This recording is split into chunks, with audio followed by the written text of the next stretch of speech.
but you don't have the right to get a Molotov cocktail and light a police car on fire. I watched, full disclosure, a lot of NFL football, as I also bet many of you did on Sunday.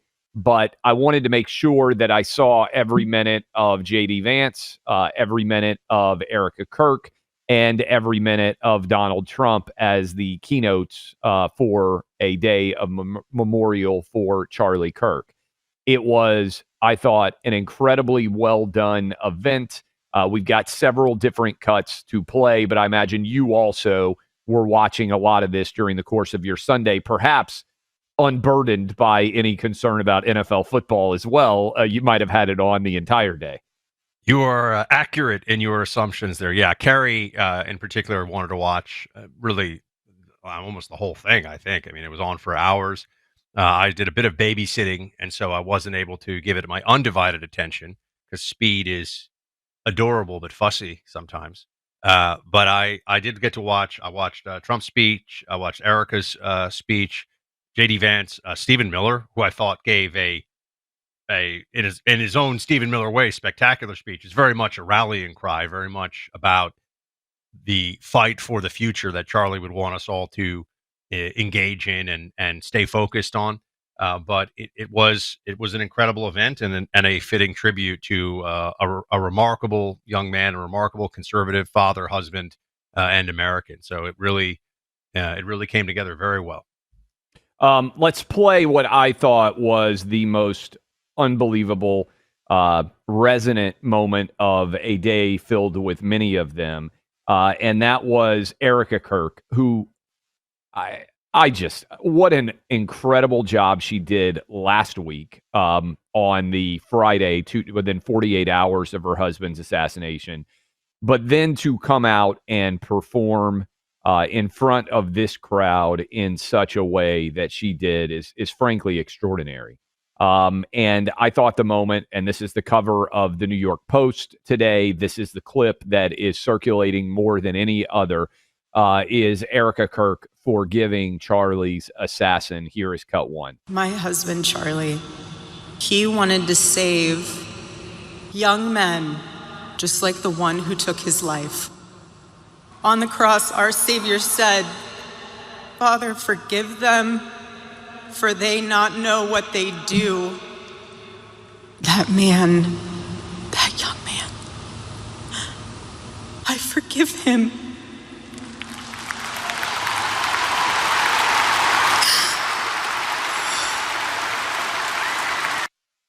I mean, Buck, that's 30 seconds of a 5 or 6 hour event, but I thought it distilled perfectly her message. One more cut, and I do think this is important too.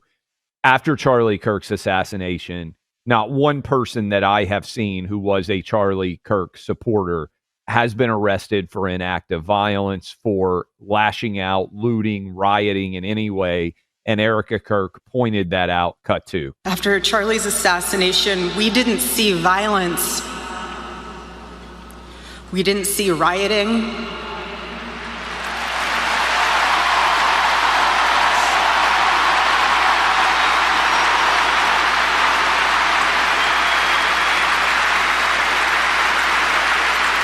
We didn't see revolution. Instead, we saw what my husband always prayed he would see in this country. We saw revival.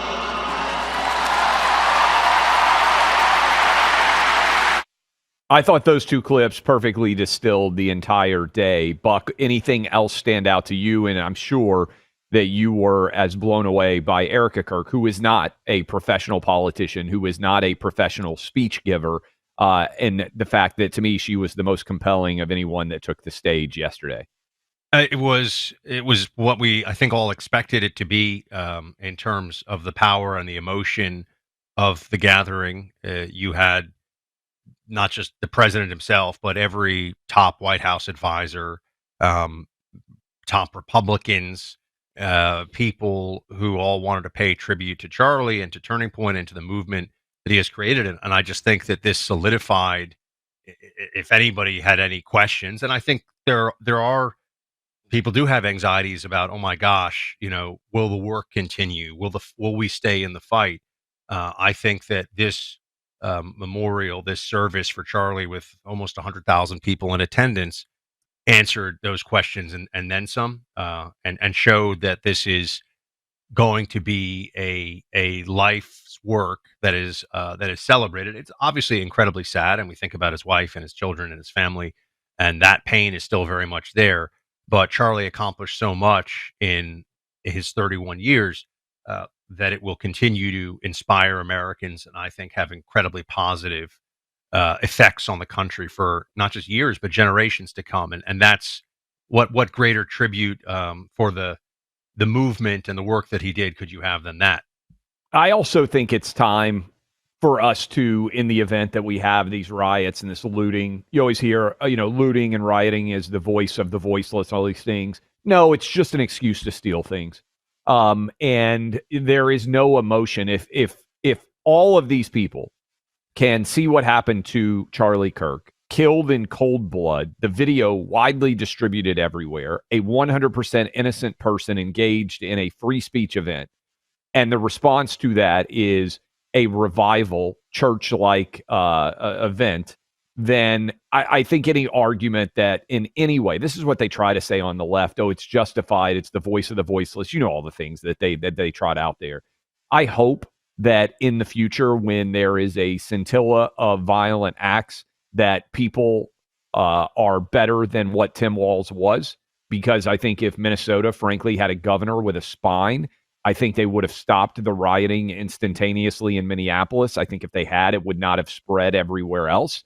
I hope that we have learned how to shut down violent protests. Buck, I think what happened with Trump in L.A. is a good example of this. I think he saw these could be nationwide ICE protests. No one wants to talk about it. He called in the National Guard. They arrested people, and basically the protest ended. And I'm not saying you can't protest. You and I were big free speech proponents. I'm perfectly fine with you making a poster board and going and marching for whatever you believe in, but you don't have the right to get a Molotov cocktail and light a police car on fire. You don't have the right to burn down buildings. You don't have the right to act in anger. And the fact that we allowed that to happen, I think, is a dark stain on America's soul. I think the response to what happened to Charlie Kirk has shown us that we can be angry, we can be outraged, but we can be constructive and productive in the way that we respond to it. And I hope that we have this example of how to deal with, frankly, a political assassination, the likes of which most of us had never lived through. I hope it is something that will be a lesson going forward. Look, cyber scammers want your personal info. When they steal it, they either sell it or use it to set up bogus accounts. Important to understand how cybercrime and identity theft are affecting our lives, which is why you want LifeLock. LifeLock can protect your online info better than all others. They monitor millions of data points online, looking for evidence that some scammer has your info and is using it illegally. If you do become a victim of identity theft, a dedicated U.S.-based LifeLock restoration specialist will fix it, guaranteed, or your money back. Get a LifeLock membership today for you or a family member, and if you join now, you can save 40% off your first year with promo code CLAY. Call 1-800-LifeLock or go online to lifelock.com and use promo code CLAY for 40% off. That's lifelock.com, promo code CLAY for 40% off. Hey, don't forget to subscribe to our YouTube channel. And be sure to hit that like button.